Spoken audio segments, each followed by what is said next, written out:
You've been saying this show after show after show after show. Read the labels, read the labels. We think because of a particular brand, and it says it's healthy, and it's in the False health foods advertising. section, that it's really for safe. us, right. But it's not, you know, Right. and it's not innocuous to eat this way. So that's we could Right.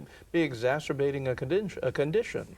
And creating, Fascinating. I mean, you know, most of these diseases are insidious and they're quiet, and it takes years and years and years to develop.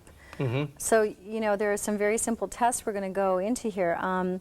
But there are two types of arteriosclerosis that we need to qualify. There's the venous, which is Okay. in the veins, and there's the arterial, which is in the arteries. Okay.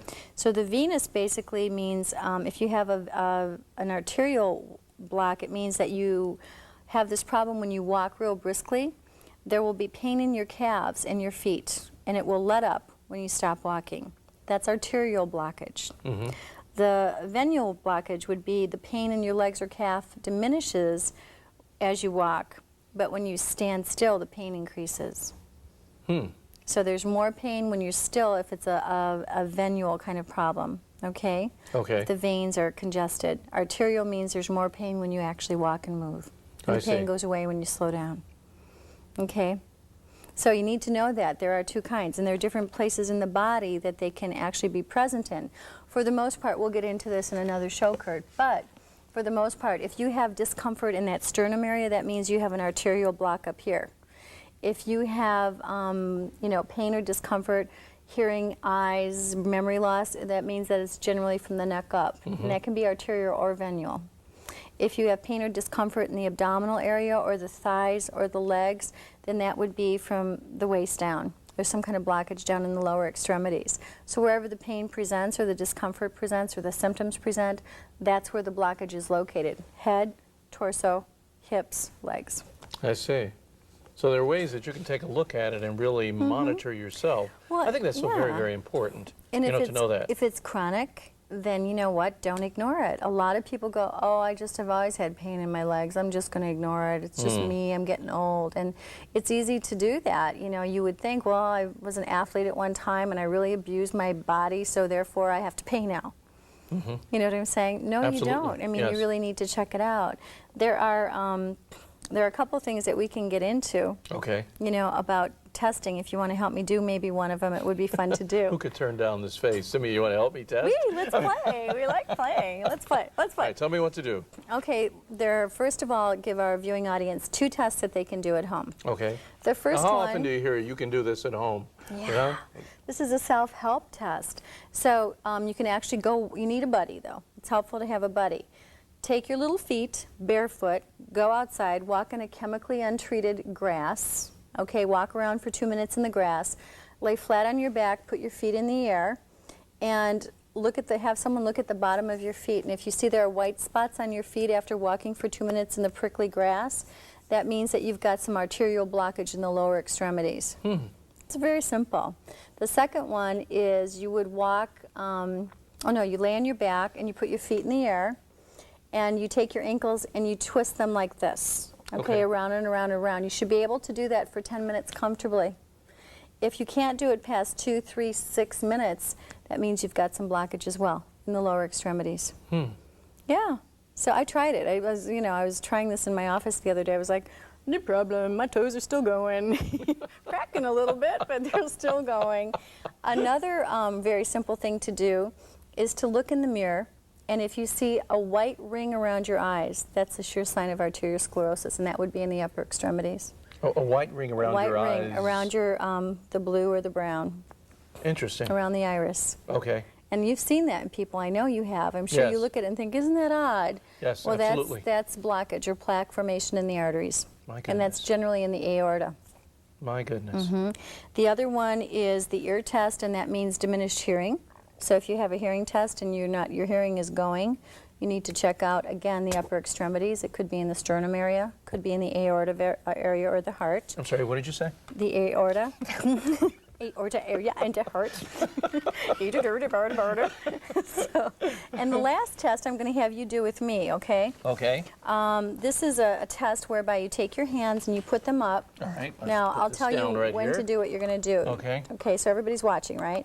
You put your wrists up in the air like so, and I'll do this 10 counts. All right. Now you'll grab my wrists All right. I'm tightly Tightly. and hold them while I continue to do this. Okay. She's very strong. I am. Now you're going to let go quickly. All right. Now my hands should turn red. See how pink they got and flushed? Yes, absolutely. Okay, that means I don't have hardening of the arteries. Okay, if your hands don't become very pink, then and they maintain their whiteness, okay, there's no blood flowing, then you've got a problem. You've blockages. I have a problem. My hands Let's have do turned you, white or Kurt. pink. That's why we didn't meet. Oh. I'm a better example. Oh, I see. Okay. Let's do you. Okay. Oh, okay. We got a few minutes here. Okay, kind of over your head. Over my head. A little okay. bit higher, like Higher, so. like Now you're this. going to go around 10 times. 10 times. Slowly, hard. Tell me when. Go ahead. Okay. 10 more. All right. Okay. See? Yeah, you're flushed. Yeah, you can see the pink in there. For those of you who wondered, you can Nope. actually tell. I don't know how. He's got pink paws, so his blood is flowing just fine. That's fascinating. It's such a simple I mean, little it is. test. You can actually see that. My goodness. Wow. Now notice, I want you to take note. She willfully told me to grab her hands on public TV. Be careful. All right, so we've got 2 foot tests. The first one is walk in the grass for 2 right. minutes.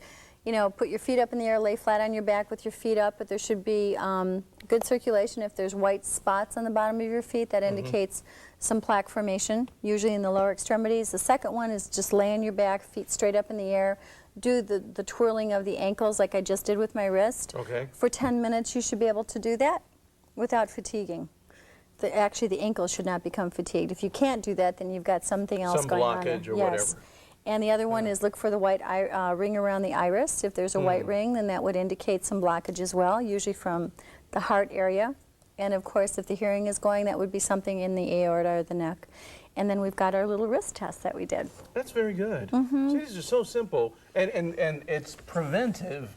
You can catch it in time before there's an extreme problem, and I think that's so very, very important. Well, and you know what's really helpful again, Kurt, if people don't do anything but this, drink good clean water, pure water, and eat fiber. I don't care if you take Metamucil.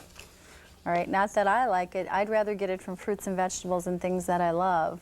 But you need fiber, and you need to count your fiber grams, and you need to get gradually induce into your system at least 30 to 40 grams a day. Now, most people, if they do that, are going to get really constipated.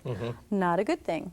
Remember one thing about fiber, where it is presented in the system, you can't just do the cellulose fiber, you know, or the dry fiber, which comes from grains. You have to do water-based fibers too, you know, the ones that pull water into the colon.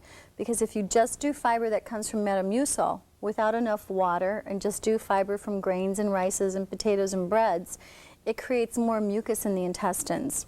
And a mucoid bowel causes more constipation or harder to pass stools.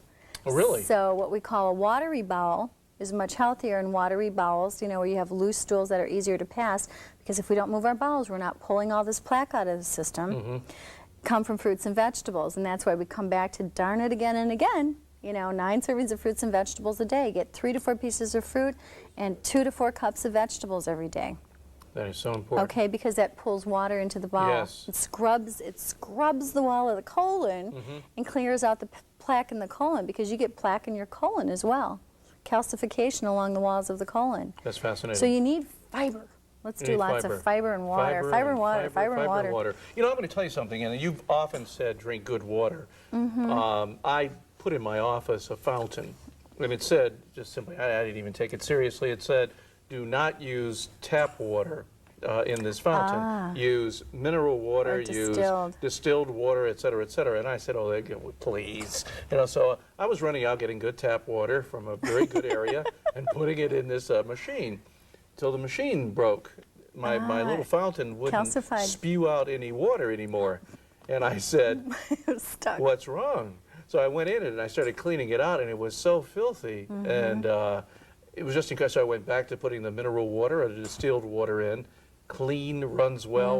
And I thought, if it does this to this machine, imagine what it must be doing to me. You know, that's a very good point. I know we're running out of time, Kurt, but I just had a problem with my hot tub at my summer home this weekend. I have a little cabin in Wisconsin, and I have a hot tub I put in there. Well, I got there, all the water was out of my hot tub, and I was like, what happened? I looked at the pipes underneath the hot tub, and the water, all the different acidity and the alkaline contents in the water, I mean, both of them together ate through part of the pipe, a steel pipe.